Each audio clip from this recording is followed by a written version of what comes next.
Der mächtige Truhendeckel öffnet sich. Es erscheint ein Federhakenschloss barocken Ursprungs. Die Mechanik funktioniert wie vor 150 Jahren. Der Hakenriegel auf dem Brettdeckel angebracht verriegelt diese Truhe. Der Schlüssel wird nur zum Öffnen gebraucht. 1809 unmissverständlich eingeschnitzt. Eine mächtige Truhe, hier noch ungereinigt steht sie in der Werkstatt. Aber bald erstrahlt sie im Sonnenlicht. Leer, schon fast 100 Kilo schwer. Diese Truhe war nicht zum Umstellen gedacht. Sie blieb ein Leben lang an ihrem Platz. Vielleicht stand sie in einem stattlichen Bauernhaus unweit der Elbe in Norddeutschland. Ein mächtiges Möbel, fast 2 Schritt in der Länge. Die Truhe, die ich heute zeige, stammt aus dem Jahre 1809. Damals tobte der Krieg in Europa, alles war im Umbruch begriffen, doch hier, abseits von dem Trubel, in diesem Möbel liegt etwas ganz Besonderes. Ruhe, Kraft, Beständigkeit. Die Menschen lebten damals einfach, aber nicht ohne Anspruch. Wer ein solches Möbel besaß, so eine solche Truhe, hatte etwas zu verlieren und wollte es schützen. Den Menschen in ihrer Umgebung signalisiert sie Besitz, Ordnung, Dauerhaftigkeit. Ich beginne zu recherchieren, zu vergleichen mit einer Truhe von 1648. Reliefschnitzereien, Rosenmotive, hier als Füllung gearbeitet. Bei dieser Truhe sind die Füllungen glatt. Die aufgesetzten Rahmen sind mit einem Motiv, das an Fischschuppen erinnert, verziert, was wiederum die norddeutsche Herkunft dieser Truhe unterstreicht. An den Seiten eine glatte Ansicht mit starken Beschlägen, einfach gehalten, stabiles Eisen. Solch eine gewichtige Truhe brauchte natürlich stabile Füße. Die Funktion übernehmen hier die seitlichen Sockelbretter, die unter den Truhenkasten gesetzt wurden und vorne mit einer verzierten Blende verbunden sind. Im hinteren Bereich fehlt die Blende. Der Deckel, ein einfacher Brettdeckel mit dreiseitig umlaufender Profilleiste, die mit Holznägeln befestigt wurde, und einem aufgesetzten Rahmen. Die Rückwand aber zeigt den Unterschied. Die Schwalbenschwanzverbindung, möglich durch feinere Sägen, durch ein fortschrittliches Handwerk, hier noch in der barocken Ausführung. Die Zinken sind dreieckig spitz zulaufend. An der Truhe von 1648 sehen wir noch die stumpfe Holzverbindung mit Holznägeln und verstärkten Eisenwinkeln wird die Eckverbindung gehalten. Die Spurensuche geht weiter. Dieser Truhenboden konnte konstruktionsbedingt niemals in Berührung mit dem Steinfußboden kommen. Deshalb finden wir hier noch die Spuren des Schrubphobels. Die grobe Bearbeitung für Rückseiten und Unterseiten. Man hört noch fast das Geräusch des Schrubphobels.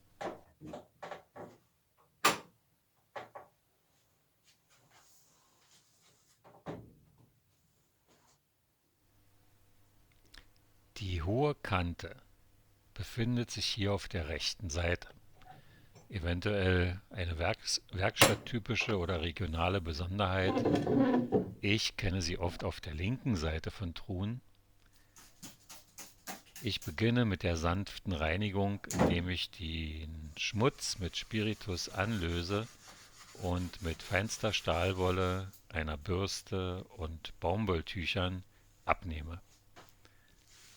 Das Reinigen ist eine sehr zeitintensive, aber auch sehr notwendige Arbeit, bevor man auf das gereinigte Möbel wieder eine Wachsschutzschicht auftragen kann, ist es absolut notwendig, die Ablagerungen, die keine Patina sind, abzunehmen.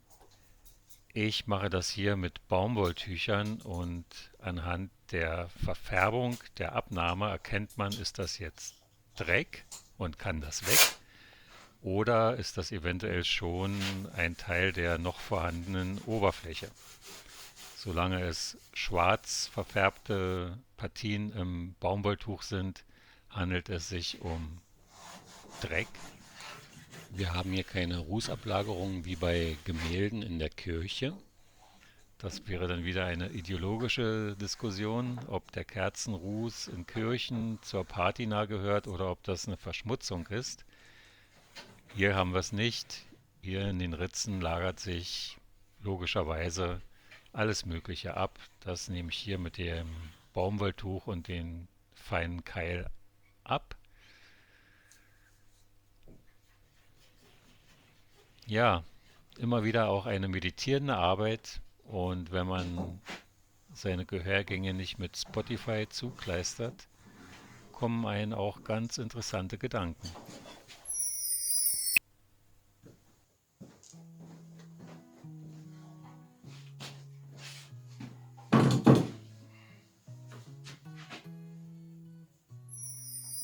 Neun Dreiviertel.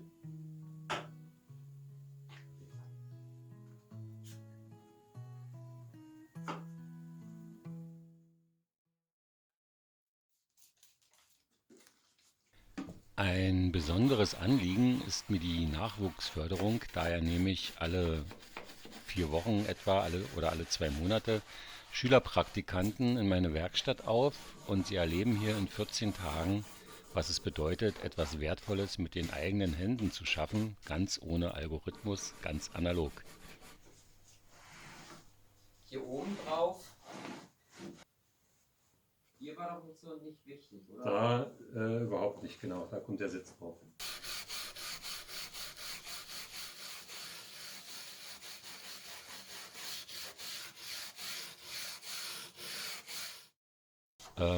Sie kommen auf jeden Fall in Kontakt mit Glutinleim, die verschiedensten Formen, mit Shellac-Oberflächen oder Wachsoberflächen.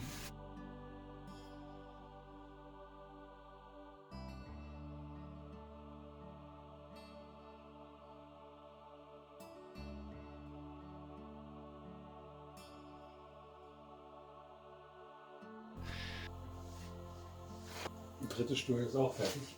Weiter. Zweiter. Cool. Jetzt haben wir es vorher. Ich sag mal, schaffst du noch den dritten und dann machen wir Mittag? Ja, okay. Das ist nämlich auch so ein Ding, dass man sich so die Arbeitszeit so einteilt. Okay, mache ich jetzt Mittag oder nutze ich die Mittagspause als Trockenzeit und kann dann danach weitermachen.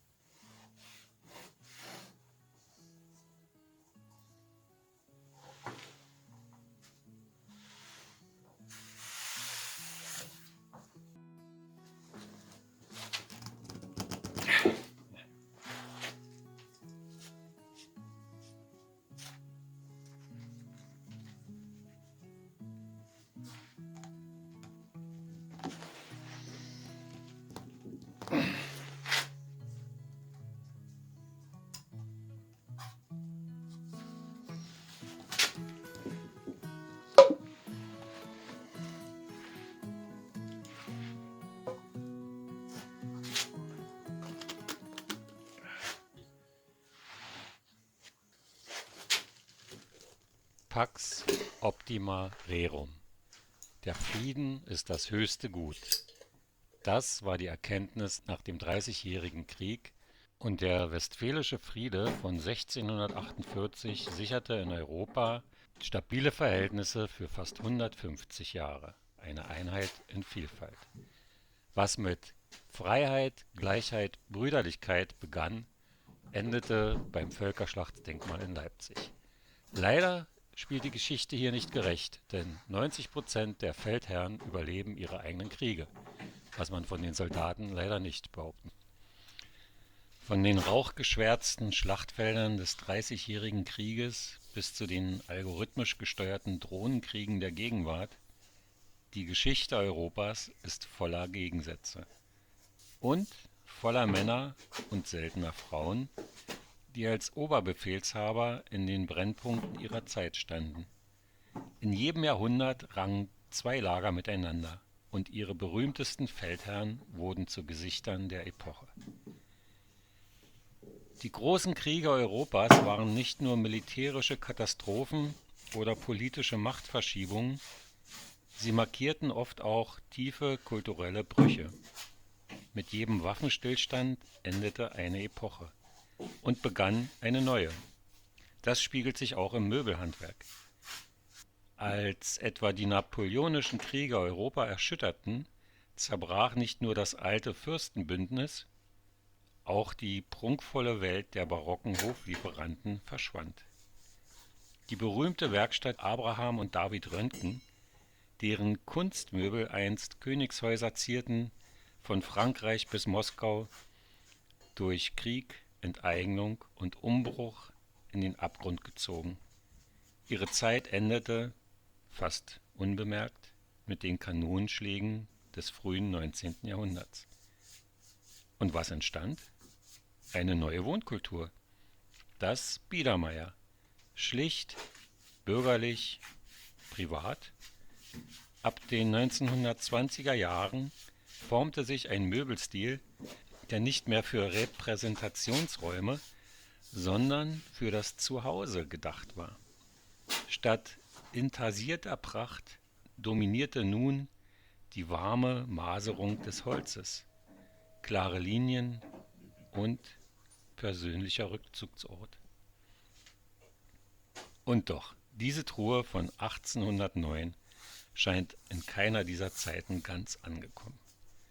Sie trägt den Körper einer bäuerlichen Gebrauchstruhe mit Bauformen, die schon 150 Jahre zuvor gebräuchlich waren.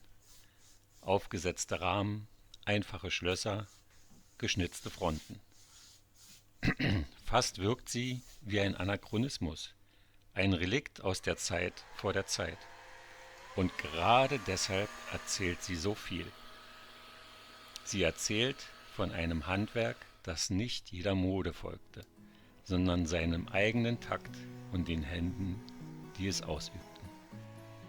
Zeiten ändern sich, aber gutes Handwerk bleibt.